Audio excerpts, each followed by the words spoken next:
सरकार ने एक नई योजना लाई है सर। उसने कहा है कि ऐलान किया है कि भारत में हिंदी पढ़ाई जाए, लेकिन देश में जो सत्ता है, सत्ता के पक्ष में जो बैठे हैं उनके बेटे बेटी जो है विदेश में इंग्लिश पढ़ रहे हैं। क्या कहेंगे इस पर? ये सरासर एक षड्यंत्र है। ये षड्यंत्र लार्जर जो समाज के लोग उनके प्रति है। षड्यंत्र बहुजन समाज के प्रति, षड्यंत्र 85% के लोगों के खिलाफ।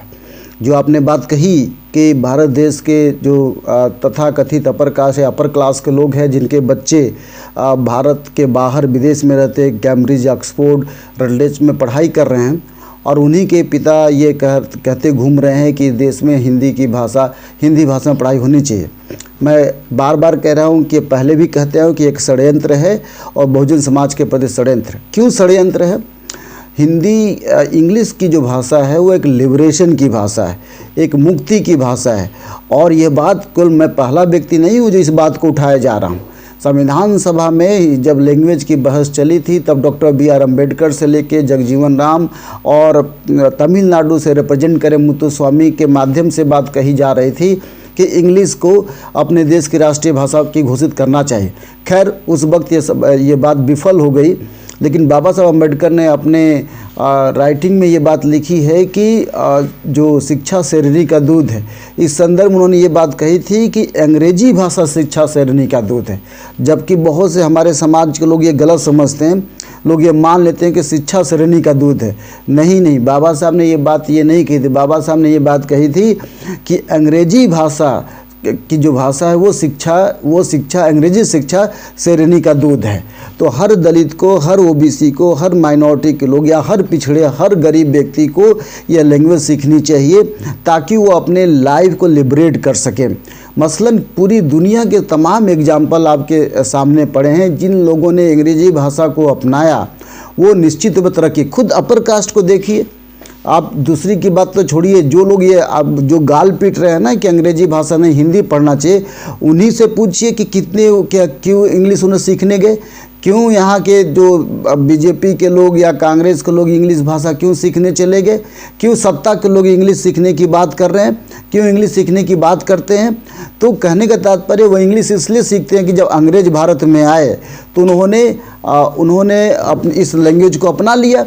ज़्यादातर आपको पता होगा इंग्लिश गवर्नमेंट के ज़माने में जो दुबासिस होते थे, जो भाषा बोलते थे, वो ज़्यादातर अपर कास्ट के समाज के लोग होते थे। वो सीखते, चाहे वो डच के साथ हो, चाहे पोर्चुगीज के साथ हो, चाहे इंग्लिश के साथ हो, किसी की भाषा वो सीखते थे।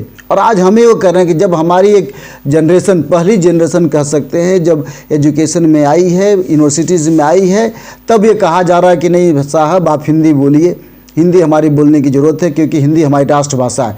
ये राष्ट्रभाषा के सवाल में हमें फंसा करके ये चाहते हैं कि आप हिंदी में ही पढ़े रहिए। हिंदी अगर आपने सीख लिया तो हिंदी से कौन सी तरक्की की जा रही है? हमारे 90% जनता हिंदी बोल रही है, फिर भी बेरोजगारी का इतना आलम है कि लोगों को नौकरी नहीं मिल रही है। और उन्हीं से पूछ लीजिए जिन लोगों ने इंग्लिश सीखी है उनको तुरंत इंग्लिश में नौकरी मिल रही है, चाहे प्रोफेसर में यूनिवर्सिटीज़ बन रहे हों, चाहे हाई स्कूल में हो, चाहे इंटर में हो, चाहे साइंटिस्ट हो, चाहे आईआईटी में हो, चाहे आईआईएम में हो, सब जगह पे इंग्लिश की भाषा है। इसका दूसरा पहलू ये भी है कि इंग्लिश एक ग्लोबल लैंग्वेज है। ये चाहते हैं कि आप हिंदी सीखें तो ग्लोबली आप लीडर न बन पाएँ, आप यूएनओ में न जा पाएँ, आप इंग्लैंड न जा पाएँ, आप जापान न जा पाएँ, आप विदेश में न जा पाएँ। तो हमें पूरी दुनिया से काटने का ये एक षड्यंत्र है और बहुजन समाज के लोगों को इस बारे में जागरूक होना चाहिए। मैं ये कहता हूँ कि हिंदी सीखना पाप है और इंग्लिश सीखना हमारी। आप इकलौते प्रोफेसर हैं सर, आप सरकार के खिलाफ हैं, क्या आपको डर नहीं है कि हमारी नौकरी चली जाएगी? जी, ये तो संविधान सभा में बाबा साहब अम्बेडकर ने और तमाम जो संविधान सभा के सदस्य थे उन लोगों ने सारी बातें को रखा था सिटीजन चार्ज के अंदर, देशद्रोह राजद्रोह के अंदर। लेकिन साथ ही उन्होंने ये भी रखा था कि फ्रीडम ऑफ एक्सप्रेशन की बात होनी चाहिए, फ्री स्पीच की बात होनी चाहिए। मैं इंडिपेंडेंट इंडिया का व्यक्ति हूँ, प्रोफेसर हूँ, जो मैं एक अलग से सोच रखता हूँ कि हमारे समाज के लोगों को इसमें अंग्रेजी भाषा सीखनी चाहिए। इसमें मैं भारत सरकार का कौन सा विद्रोह कर रहा हूँ? मैं तो ये कह रहा हूँ कि हमारे समाज के लोगों को इंग्लिश सीखनी चाहिए और भारत सरकार ये गलत कर रही है।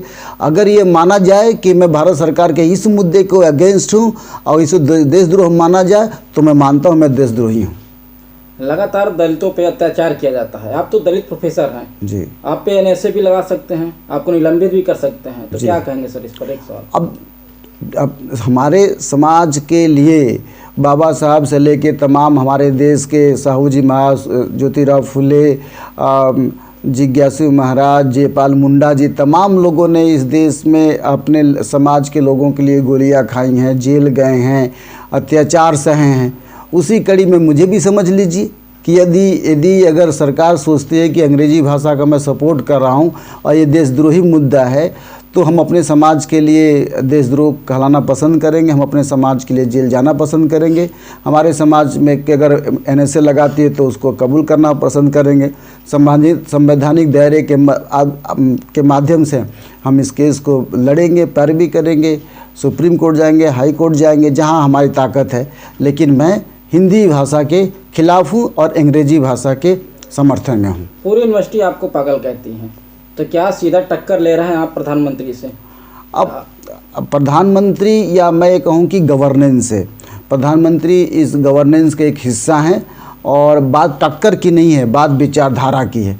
मैं इस विचारधारा का कायल हूँ कि हम अपने समाज के प्रति जो लिबरेशन की भाषा है, जो इंग्लिश जो है लिबरेशन की भाषा है, उसके लिए हम एडमांड हैं। मैं चाहता हूँ और भारत सरकार से अपील करता हूँ, आप छोड़िए, मैं सीधे श्री नरेंद्र मोदी से अपील करना चाहता हूँ, प्राइम मिनिस्टर से अपील करना चाहता हूँ कि वो लार्जर कॉन्टेक्स्ट में दलितों के भला में, बहुजन समाज के भले में अंग्रेजी को इस देश की राष्ट्रीय भाषा बनाएं तो ज़्यादा बेहतर होगा।